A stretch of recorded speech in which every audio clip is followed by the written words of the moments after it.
Hello, friends. In this video, we want to share the stories of people who have recently left this world. Their lives and legacies deserve to be remembered, and we hope you will discover something meaningful about them today. Before we begin, please subscribe to our channel and give this video a like. Now, let's get started. Died on September 14, 2025. Bob Goodenow, aged 72, was one of the most influential figures in the business of ice hockey. A man who never wore an NHL sweater, but profoundly shaped the lives of those who did. From 1992 to 2005, he served as the executive director of the National Hockey League Players Association. And in that role, he became a central figure in labor negotiations, player rights, and the modernization of the sport's professional structure. He will be remembered as a determined advocate for the players, someone who was unafraid of conflict if it meant securing a fairer system for those he represented. Born on October 29, 1952, in Dearborn, Michigan, Goodenow grew up immersed in the culture of American hockey. At Harvard University, he played as a defenseman and served as captain of the men's hockey team, earning a reputation for leadership, intelligence, and a steady presence on the ice. After college, he spent time playing professionally in the International Hockey League, but he soon turned his focus to law, studying at the University of Detroit and beginning a career that combined legal skill with his lifelong knowledge of the game. His early work as a player agent taught him firsthand about the vulnerabilities athletes faced in contract negotiations and the need for stronger representation. That perspective shaped his approach when he became head of the NHLPA in 1992. Under his leadership, the union expanded dramatically. Staff numbers grew, licensing and marketing deals were established to give players more control over their own image, and support programs were created for health, substance abuse recovery, and post-career transitions. Beyond boardrooms and bargaining tables, Goodenow was known as a devoted family man, remembered for his generosity and humor away from the public spotlight. He is survived by his wife Wendy, their children Joe, Catherine, and Carrie, and several grandchildren. Bob Goodenow's passing marks the loss of a man who helped transform hockey's labor landscape. His legacy is seen in the stronger protections, expanded benefits, and greater respect players now receive. He leaves behind a history of resilience and advocacy, proof that even in the often unseen corners of sport, leadership can shape the game for decades to come. Died on September 13, 2025. Earl Stanford Richardson was an American educator whose leadership transformed Morgan State University into a stronger, more visible, and more influential institution. Serving as the 9th president from 1984 to 2010, he guided what came to be called Morgan's Renaissance, a quarter-century of ambitious growth that reshaped the university's academic profile and physical campus. During his tenure, Morgan expanded doctoral programs, strengthened research initiatives, and invested in state-of-the-art facilities, from modern laboratories to new residence halls. He fought persistently for equity in funding for historically black colleges and universities in Maryland, ensuring that Morgan would have the resources to compete nationally. Born on September 25, 1943, in Westover, Maryland, Richardson grew up on the Eastern Shore in a family and community that instilled in him discipline, perseverance, and the conviction that education was the surest path to opportunity. After earning his bachelor's degree in social science from Maryland State College in 1965, he continued at the University of Pennsylvania, completing both a master's degree and a doctorate in education. Between these achievements, he served in the United States Air Force from 1965 to 1969, an experience that honed his leadership skills and gave him a sense of duty that he later carried into academic life. In his early career, he worked in teaching, admissions, career services, and administration at the University of Maryland Eastern Shore and within the broader university system of Maryland. These roles gave him a deep appreciation for the struggles faced by first-generation students and those coming from underserved communities. He became convinced that historically black institutions had to be not only places of access, but also centers of excellence and innovation. By the time he assumed the presidency of Morgan State in 1984, he had both the vision and the experience to act decisively. Over the next 26 years, he secured resources, recruited faculty, and inspired generations of students. His legacy is visible not only in the physical growth of the campus, but also in the confidence of alumni who graduated under his leadership, many of whom went on to distinguish themselves in education, business, government, and the arts. Earl S. Richardson's passing marks the loss of the leader who believed that higher education could open doors that once seemed forever closed. He will be remembered for his courage, his persistence, and his lifelong devotion to the cause of equity in education. Died on September 14, 2025. Charlie Rosen, aged 84, was one of basketball's most distinctive voices, a man who lived the game from the inside out as a player, coach, teacher, and writer. To many, he was as much a storyteller as a strategist, someone who could explain the beauty and the flaws of basketball with the same sharp eye. He will be remembered for his uncompromising analysis, his wide-ranging novels and histories about the sport, and for the generations of players and readers who learned to see the game differently because of him. Born on January 18, 1941, in the Bronx, New York, Rosen grew up in a city where playground courts were classrooms, and toughness was as important as talent. He starred at Hunter College from 1959 to 1962, setting school records in scoring and rebounding, and earning Most Valuable Player honors each season.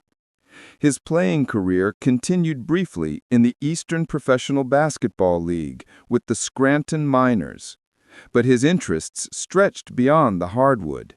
He studied literature, taught English at Hofstra University, and began blending the discipline of language with the rhythms of basketball. Coaching brought him back fully into the sport. Rosen served as an assistant and head coach in the Continental Basketball Association, working with the Albany Patroons, Rockford Lightning, Oklahoma City Cavalry, and Savannah Spirits, among others. He also coached at SUNY New Paltz, where he led the women's program. Known for his candor and creativity, he was never a conventional coach, but his teams absorbed his deep understanding of spacing, defense, and discipline. At the same time, Rosen was building a second career as one of basketball's most prolific writers.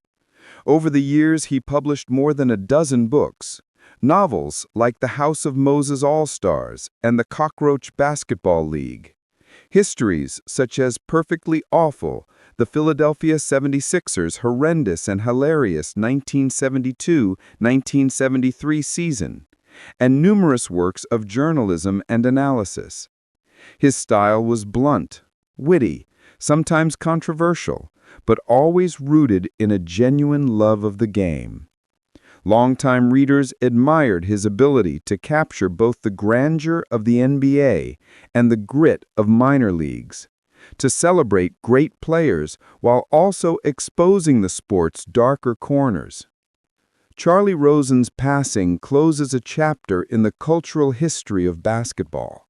He will be remembered not only for his accomplishments on the court and the sideline, but also for the way he gave voice to the soul of the game.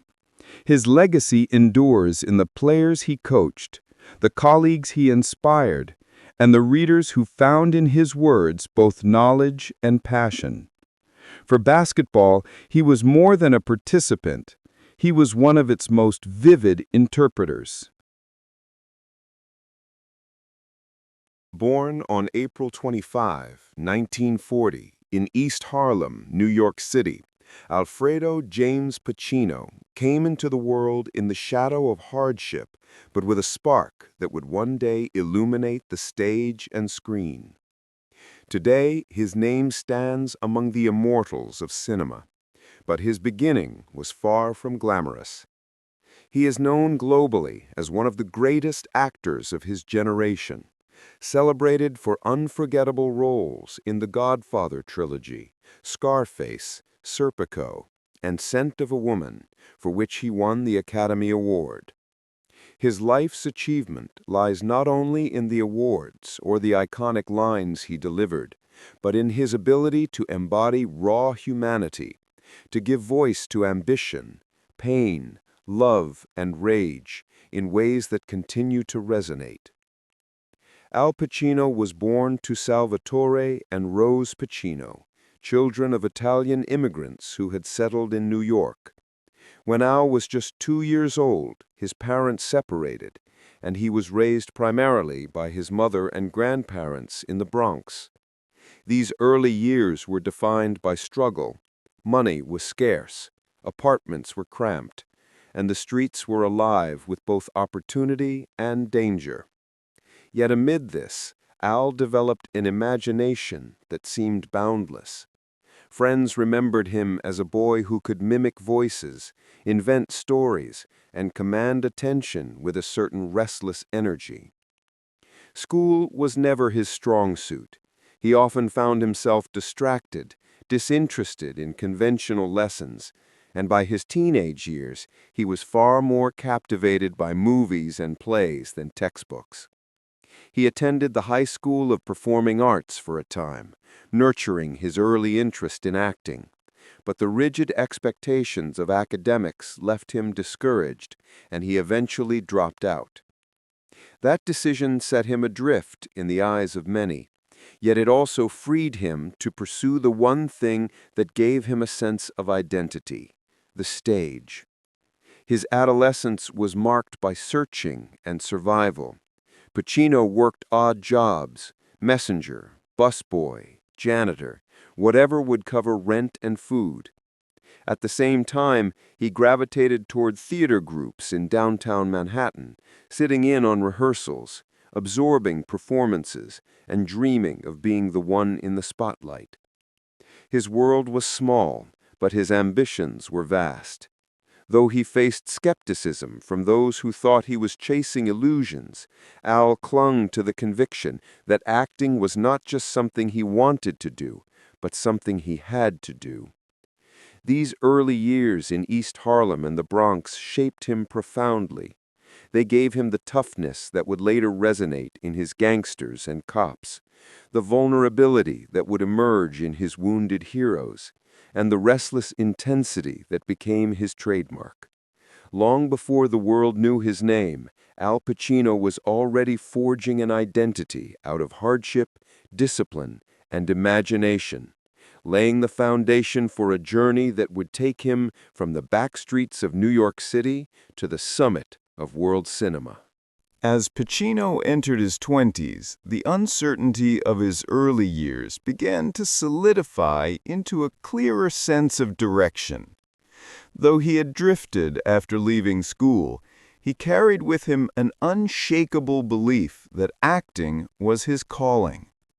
To pursue it seriously, he sought training wherever he could find it, often sacrificing comfort and stability for the chance to hone his craft. He auditioned for various small productions, taking whatever roles were offered while working menial jobs to support himself. His path was anything but easy. There were stretches when he slept on friends' couches, and times when poverty pressed him to the brink of despair. Yet through it all, he clung to the dream of becoming an actor of consequence, someone who could communicate truths that lay hidden in ordinary life. A turning point came when Pacino was accepted into the HB studio, where he studied under the guidance of Charlie Laughton, who would become a mentor and lifelong friend. Laughton encouraged him to confront his doubts, to find honesty in every gesture, and to trust that vulnerability was as powerful as strength on stage.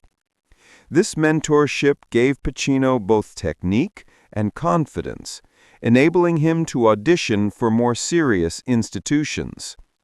His persistence eventually led him to the Actors Studio, where he trained under the legendary Lee Strasberg, immersing himself in the method approach that emphasized emotional truth and deep psychological exploration. The training was grueling, often demanding hours of self-examination and raw exposure, but it was exactly what Pacino craved. He began to develop the intensity that would later define his screen presence, the ability to shift from whisper to eruption in an instant, to make silence as powerful as speech. During this time, he also started appearing in off-Broadway productions. His performances, though seen by small audiences, were electric. Critics who stumbled upon them noted the arrival of a young actor who seemed to carry the whole weight of his characters on his shoulders, who could make even minor roles burn with urgency. The late 1960s became the proving ground for his craft. Roles in plays such as The Indian Wants the Bronx, for which he won an Obie Award, revealed his talent to a wider circle in New York theater. With each performance, he earned not only accolades, but also the attention of directors and producers who sensed in him a rare presence, volatile yet controlled, raw yet precise. These years were not about fame or money, but about laying the groundwork for what would come. Behind the curtain, Pacino wrestled with the same insecurities that had haunted his youth: the fear of failure, the pressure of poverty, the uncertainty of whether the dream could sustain him. Yet each time he stepped onto a stage, those fears dissolved into focus. Acting became not just a profession, but a refuge, a place where he could transform hardship into art. By the end of the decade, Al Pacino had gone from an anonymous young man in the Bronx to one of the most promising actors in New York theater, poised on the edge of a breakthrough that would soon propel him into the cinematic spotlight. By the 1980s and 1990s, Al Pacino had already proven himself as one of cinema's most magnetic actors. Yet his career entered a new, even richer chapter, one defined by audacity, reinvention, and roles that pushed the boundaries of what audiences thought possible. Having built his name on the authenticity of the 1970s, he now embraced larger, more operatic characters, figures who burned with passion, rage, and charisma, cementing his place not only as an actor of depth, but as a cultural force. Through the late 1980s, Pacino continued to experiment, taking on roles both on stage and in film, never afraid of risk. But it was in 1992 that he achieved a milestone many believed long overdue. In Scent of a Woman, he portrayed Lieutenant Colonel Frank Slade, a blind, embittered veteran whose rough exterior concealed a deep well of humanity. The performance was commanding, tender, and transformative. His monologues rang with fire, his silences with sorrow, and his energy with a kind of desperate vitality. The role won him the Academy Award for Best Actor, finally granting him the recognition that had eluded him despite years of towering performances. The 1990s also brought Heat, 1995, Michael Mann's crime epic that staged Pacino opposite Robert De Niro in a duel of titans. As Detective Vincent Hanna, Pacino delivered a portrayal that balanced obsession with humor, intensity with humanity. The diner scene between him and De Niro became one of the most iconic moments in film history. Two masters at the height of their powers, embodying a clash of worlds with subtle gestures and simmering tension.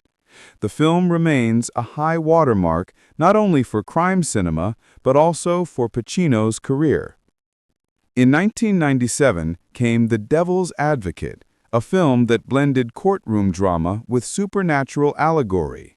As John Milton, the devil himself, disguised as a charismatic lawyer, Pacino reveled in theatricality, commanding the screen with fiery monologues and sly seduction. It was a role that allowed him to embrace operatic grandeur, a reminder of his ability to inhabit not only the real and gritty, but also the mythical and allegorical.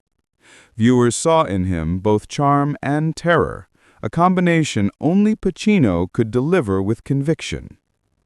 By the end of the century and into the 2000s, Pacino was no longer just an actor, he was an institution. He moved seamlessly between stage and screen, between intimate character studies and sweeping dramas. His presence in films like Donnie Brasco, The Insider, and later works reaffirmed his adaptability, his refusal to be confined to any single mold. Each role carried with it the weight of his legacy, but he continued to surprise, to challenge himself, and to remind audiences why he was considered one of the greatest.